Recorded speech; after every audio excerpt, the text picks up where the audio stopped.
Con un caluroso saludo al pueblo mexicano, a continuación damos paso a las palabras del señor presidente de los Estados Unidos mexicanos, Andrés Manuel López Obrador.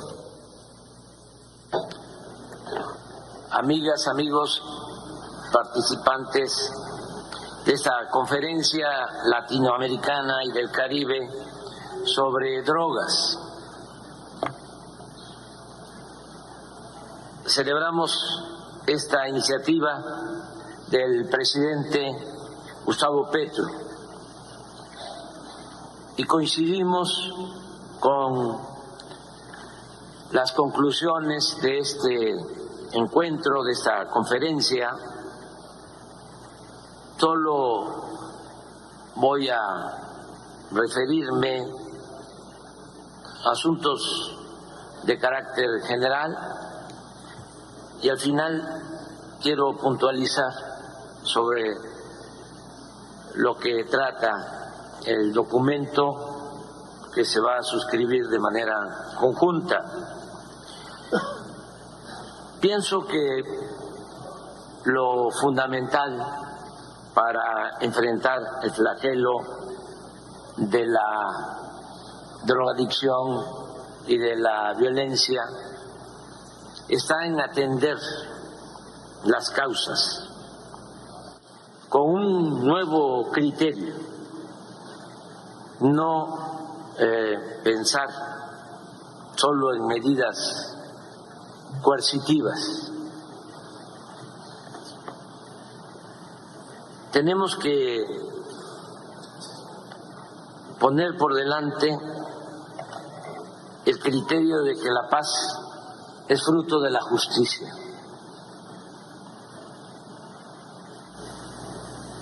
Tenemos que luchar primero contra la pobreza, contra la desigualdad,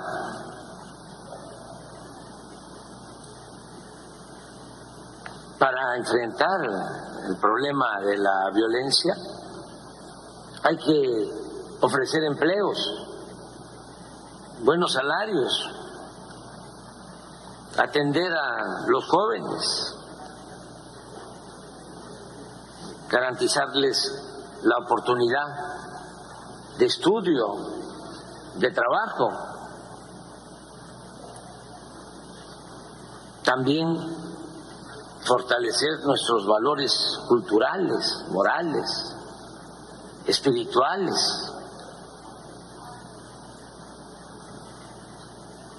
Tenemos que utilizar toda la reserva de valores que hemos heredado de las grandes civilizaciones que florecieron en nuestra América. Eso está ahí. Por esas culturas nos hemos salvado ante pandemias y terremotos e inundaciones y malos gobiernos y corrupción y otras calamidades. ¿Qué es lo que nos saca siempre adelante? Nuestras culturas, nuestro pasado, nuestras grandes civilizaciones. Con todo respeto, esto no viene de hace 500 años y no nos trajeron la civilización. Ya en todos nuestros pueblos habían florecido grandes culturas con mucho desarrollo en todos los campos de la vida pública. Entonces, fortalecer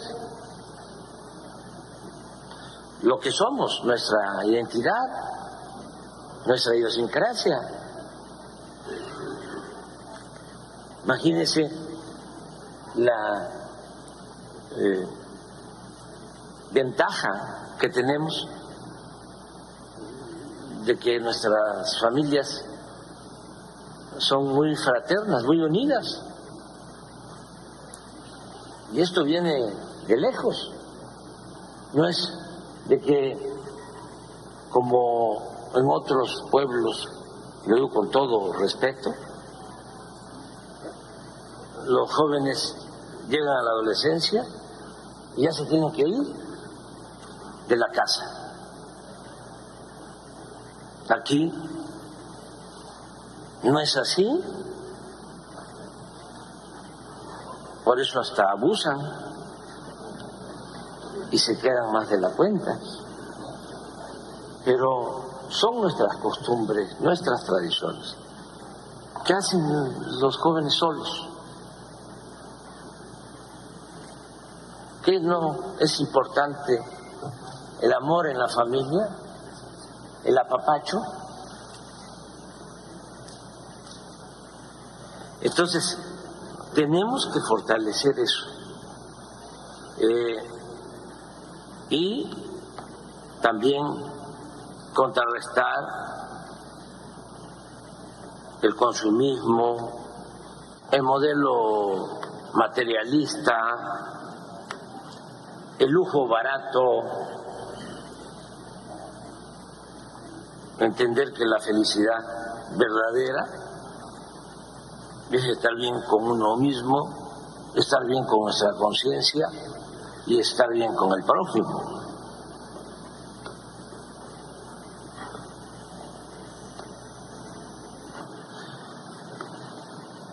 De modo que tenemos que fortalecer todos estos valores y enfrentar el modelo que han venido imponiendo, individualista, que no nos ayuda en nada. Pienso que, aunque no sea un problema nuestro propiamente, o que no nos afecte de manera directa, tenemos la obligación moral y por humanismo debemos de participar en el combate al consumo del fentanilo en Estados Unidos.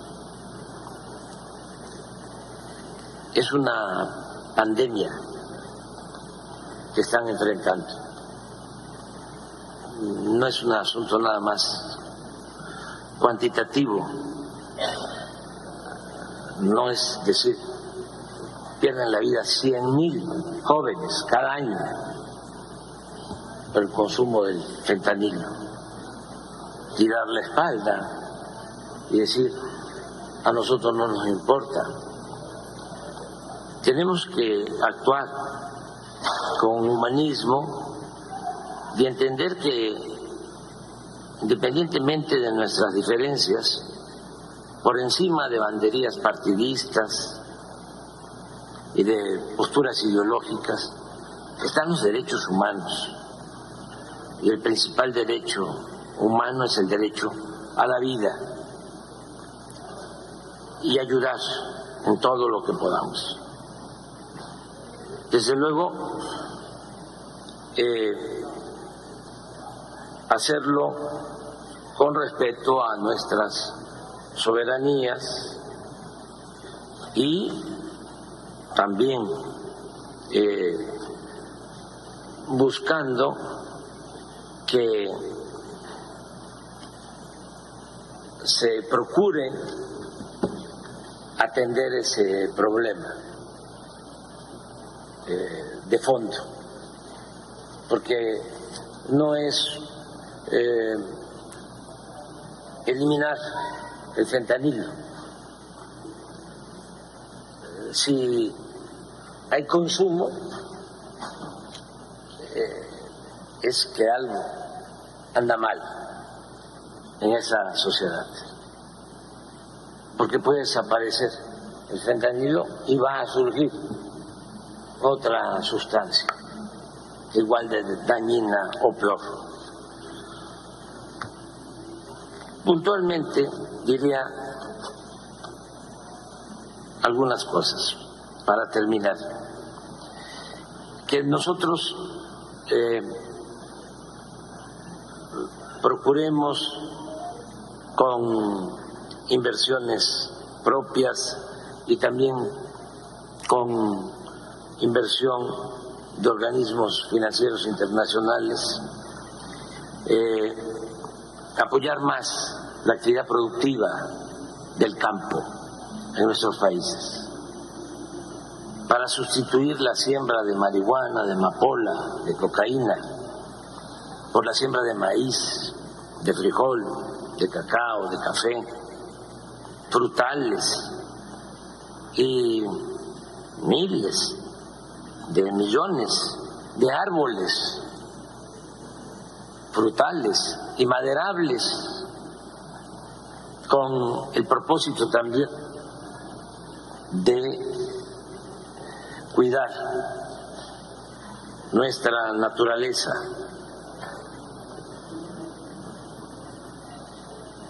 Nosotros tenemos en México un programa que se llama Sembrando Vida. Estamos apoyando de manera directa con empleo permanente a 440,000 productores que se les entrega un anuncio para que cultiven sus parcelas, sean ejidatarios, comuneros, pequeños propietarios, y que siembren árboles frutales, maderables, ya en más de 1 millón de hectáreas. Esto podría hacerse para recuperar la selva tropical y como un plan de reforestación. Significa también dar empleo, ocupación. Lo segundo, no permitir nunca más el saqueo de los recursos naturales de nuestros países.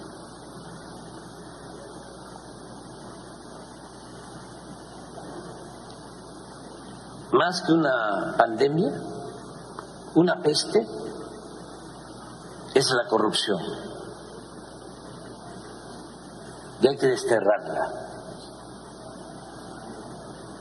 En el caso nuestro, nada ha dañado más a México que la deshonestidad de sus gobernantes y de la oligarquía. Promover el desarrollo con bienestar. Nosotros decimos, por el bien de todos, primero los pobres. Hay que atender a todos, hay que escuchar a todos, hay que respetar a todos, pero hay que darle preferencia a los pobres, a los más necesitados. 4, evitar la desintegración familiar. La familia es la institución de seguridad social más importante que tenemos. En la izquierda hemos cometido el error de dejar el tema de la familia a la derecha, al conservadurismo, y nosotros nos ocupamos de lo comunitario, de lo colectivo, de lo social. No, tenemos que comenzar todas nuestras acciones pensando en una sociedad mejor desde las familias. Y lo otro que es también más básico, atender a los jóvenes. En el caso de nuestro país es muy vergonzoso que nunca se hizo nada por los jóvenes. Lo más destacado fue que en el sexenio pasado se acuñó la frase discriminatoria de llamarle a los jóvenes ninis, que ni estudian ni trabajan.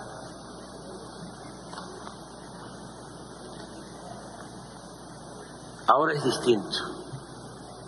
Ahora se está atendiendo a los jóvenes. Solo un programa, Jóvenes Construyendo el Futuro, está atendiendo a 2.600.000 jóvenes. Los que ya no tienen opciones de estudio, de trabajo, se les contrata y trabajan como aprendices en empresas, en talleres, en el campo. Y es tan importante el programa que el 65% de los que reciben esta formación se quedan a trabajar ya de manera permanente, los contratan en las mismas empresas. ¿Qué hacemos con esto también? Es quitarles el semillero a las bandas de la delincuencia, que no enganchen a los jóvenes, que los jóvenes tengan opciones, tengan alternativas, de modo que esto debe tomarse en cuenta. Ya dije y repito, hacer ver por todos los medios que solamente lo barato se compra con el dinero, como diría el poeta, y que solo siendo buenos podemos ser felices. Nada de el modelo de las series famosas, de las muchachas y los muchachos guapos, y de las residencias, y de los carros de lujo. Hay que mostrar la otra cara de la moneda, como el que consume fentanilo pierde la vida en 6 meses y se quedan chimuelos y andan como zombies, pero de eso no se habla ni se difunde nada en los medios de comunicación convencionales. Todo lo pintan color de rosa. Entonces, sí es importante informar.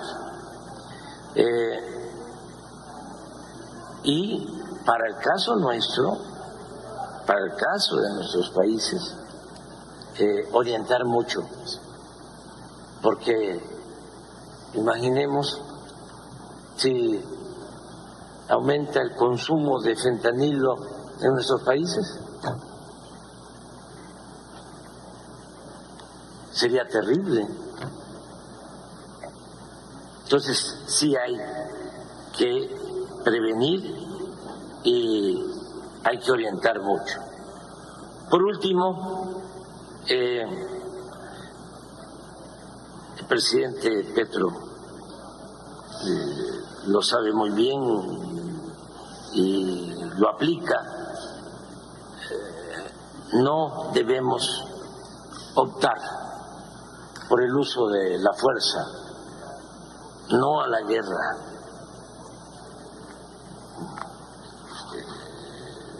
Yo celebro estar aquí en Colombia. La verdad que escribí un texto para leerlo, pero lo voy a hacer después en una rueda de prensa. Estuvimos platicando, presidente Petro, es nuestro hermano, nuestro compañero. el presidente Petro y fue una bendición para Colombia el tener a este presidente.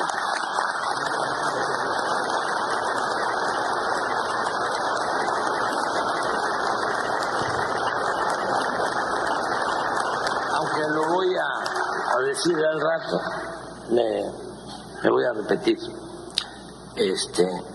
Ayer me comentaban de que antes en Colombia se decía que la oligarquía se creía inglesa, que la izquierda de Colombia se sentía franceses, pero que el pueblo de Colombia se sentía mexicano.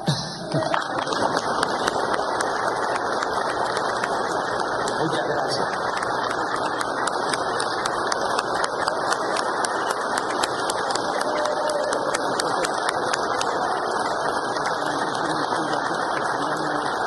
Muchas gracias, señor presidente Andrés Manuel López Obrador. A continuación se dirige a ustedes el señor presidente de la República de Colombia, Gustavo Petro Urrego. Y que el pueblo mexicano se sienta colombiano y que todos nos sentimos latinoamericanos, que es el objetivo de esta conferencia. La latinoamericanidad.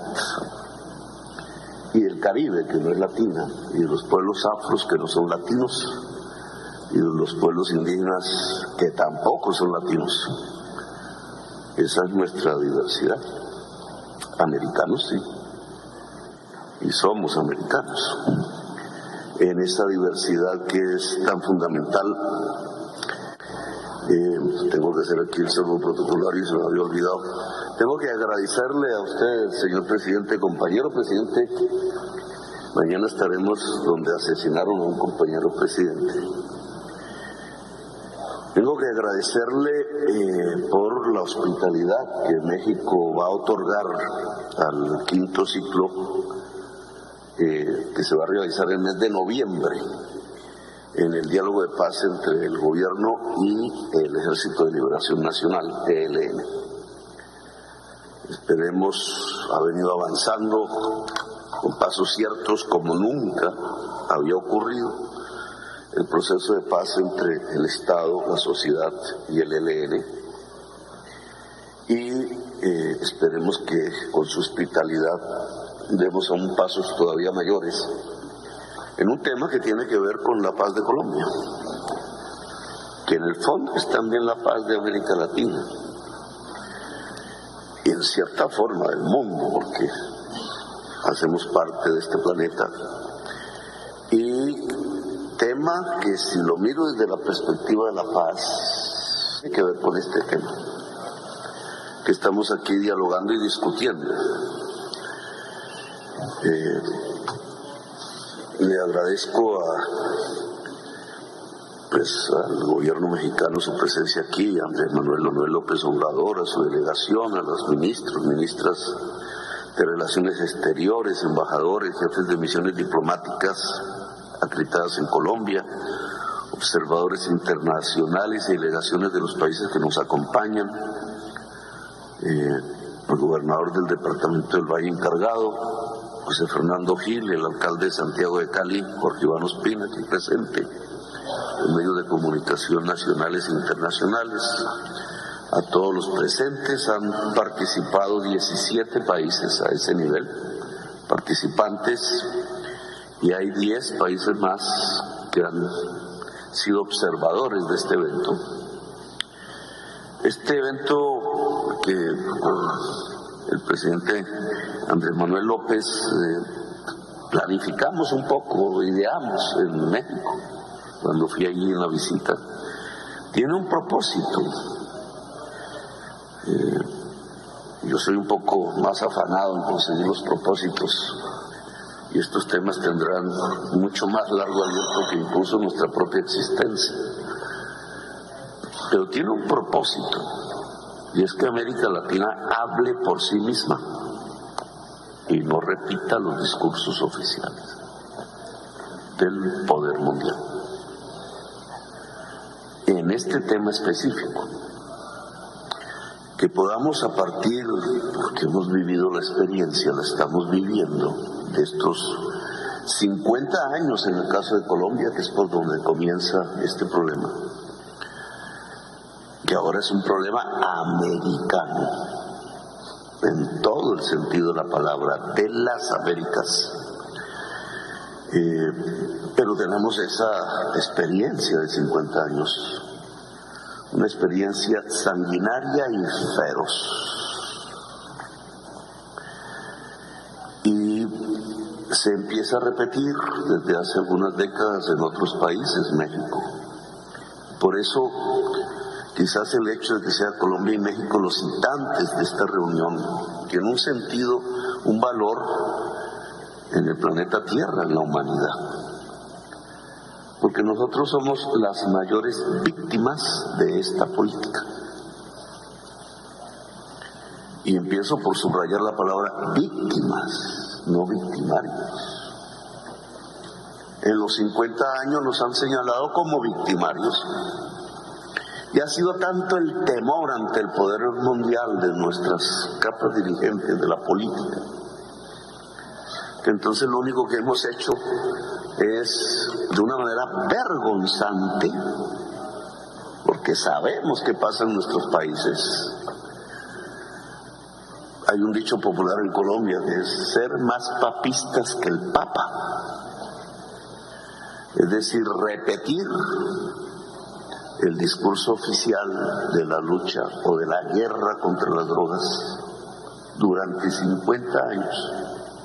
Repetirlo y repetirlo, porque creemos que si nos separamos una coma de él, que si decimos, oiga, esperen, ustedes no tienen razón, señores de la Unión Europea, o señores de Naciones Unidas, o señores del gobierno de los Estados Unidos, o señores del gobierno ruso,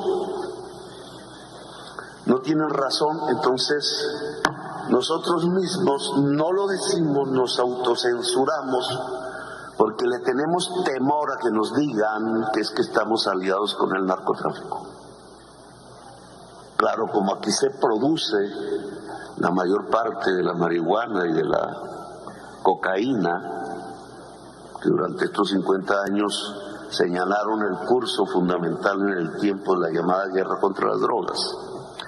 Entonces nos da miedo a decir, oiga, lo que ustedes, que tienen la mayor parte de los consumidores de esas drogas en sus sociedades, nos da miedo decirles que están equivocados. Y repetimos un discurso oficial que, si fuese por simplemente las palabras, pues sería de pronto hasta inocuo, pero resulta que tiene unas consecuencias dramáticas en nuestras propias sociedades.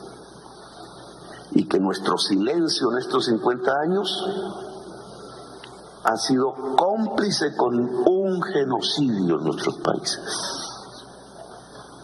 Porque eso es lo que ha provocado la política oficial de guerra contra las drogas en nuestra América Latina.